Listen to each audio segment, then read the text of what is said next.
You're watching South Asia Newsline, and here are the top stories we are tracking for you on Friday, the 7th of February. NDA MPs from Bihar felicitate PM Modi for budget announcements for state. India condemns vandalism of Sheikh Mujibur Rahman's residence in Dhaka. And Sri Lankan president meets IMF delegation ahead of budget.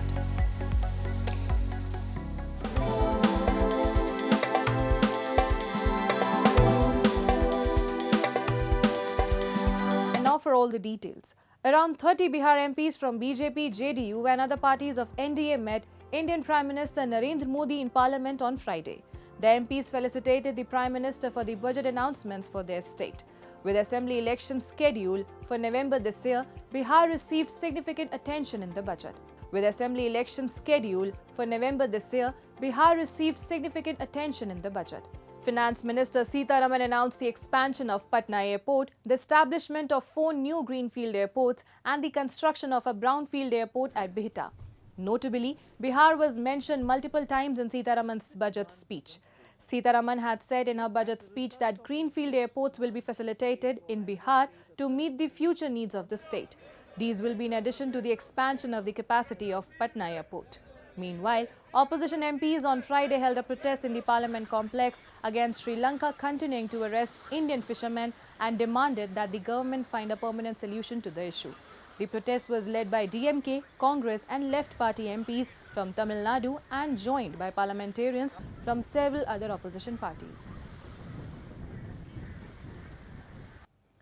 India's Defence Minister Rajnath Singh on Thursday held telephonic conversation with his American counterpart Pete Hegseth after his confirmation as the US Secretary of Defence. In a statement, the Indian side said during the telephonic conversation, both leaders reviewed the extensive India-US defence cooperation activities and reaffirmed their commitment to deepening ties.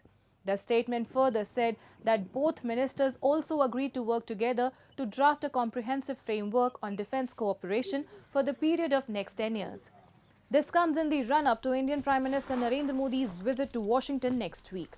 Media reports suggest during the visit, both sides are likely to sign defence deals with US President Donald Trump, emphasizing the importance of India increasing its procurement of American-made security equipment and moving towards a fair bilateral trading relationship. India on Thursday condemned the vandalism of Bangladesh's founding leader Sheikh Mujibur Rahman's residence in Dhaka, calling the act regrettable. In a statement, India's Foreign Ministry spokesperson Randhir Jaiswal called Mujib as the symbol of the heroic resistance of the people of Bangladesh against the forces of occupation and oppression and said it was regrettable that his residence was destroyed on February 5th. He added, those who value the freedom struggle that nurtured Bangla identity and pride are aware of the importance of this residence for the national consciousness of Bangladesh. This act of vandalism should be strongly condemned, he added. The reaction by India comes a day after a mob vandalized the residence of Rahman in Dhaka over the speech of Rahman's daughter and ousted PM Sheikh Hasina, in which she urged her supporters to stand against the interim government led by Mohamed Muizzu. While the government is yet to take action over the vandalism, the interim government's foreign ministry has lodged a protest with India over Hasina's speech, calling it false and fabricated. In a protest note handed to India's diplomatic mission in Dhaka, the Foreign Ministry said such statements are hurting the sentiments of the people in Bangladesh and requested New Delhi to take appropriate measures to stop Hasina from making such statements while she is in India. Pakistan external financing needs will remain significant in the coming year despite progress in rebuilding its foreign exchange reserves, Fitch Ratings said on Thursday. The South Asian nation needs to repay over $22 billion in external debt in the fiscal year 2025, including nearly $13 billion in bilateral deposits, Fitch said. Securing sufficient external financing remains a challenge, considering large maturities and lenders' existing exposures, said the credit ratings agency. Last month, the country agreed on a $1 billion loan with 2 Middle Eastern banks at a 6 to 7% interest rate, its finance minister told Reuters. To address its external financing needs, Fitch said Pakistan needs to continue implementing structural reforms, including those related to fiscal consolidation and improving its business environment. Pakistan is currently undergoing reforms under a $7 billion IMF program, which is up for its first review later this month.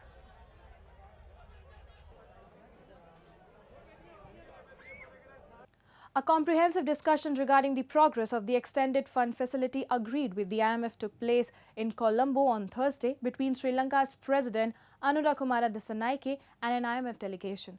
The current government has already reached a staff-level agreement with the IMF on the third review of a 4-year program. The details of this review are expected to be presented to the IMF's Board of Directors by the end of this month. Upon approval, IMF will release the fourth tranche of the extended loan amounting to $333 million. The meeting comes as the new government is set to present its first full-year budget on February 17 after Disanayake was elected as president in November.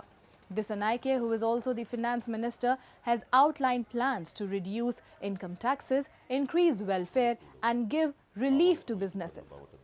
However, he will have to balance fulfilling election promises with a key IMF target of posting a primary surplus of 2.3% of GDP in 2025.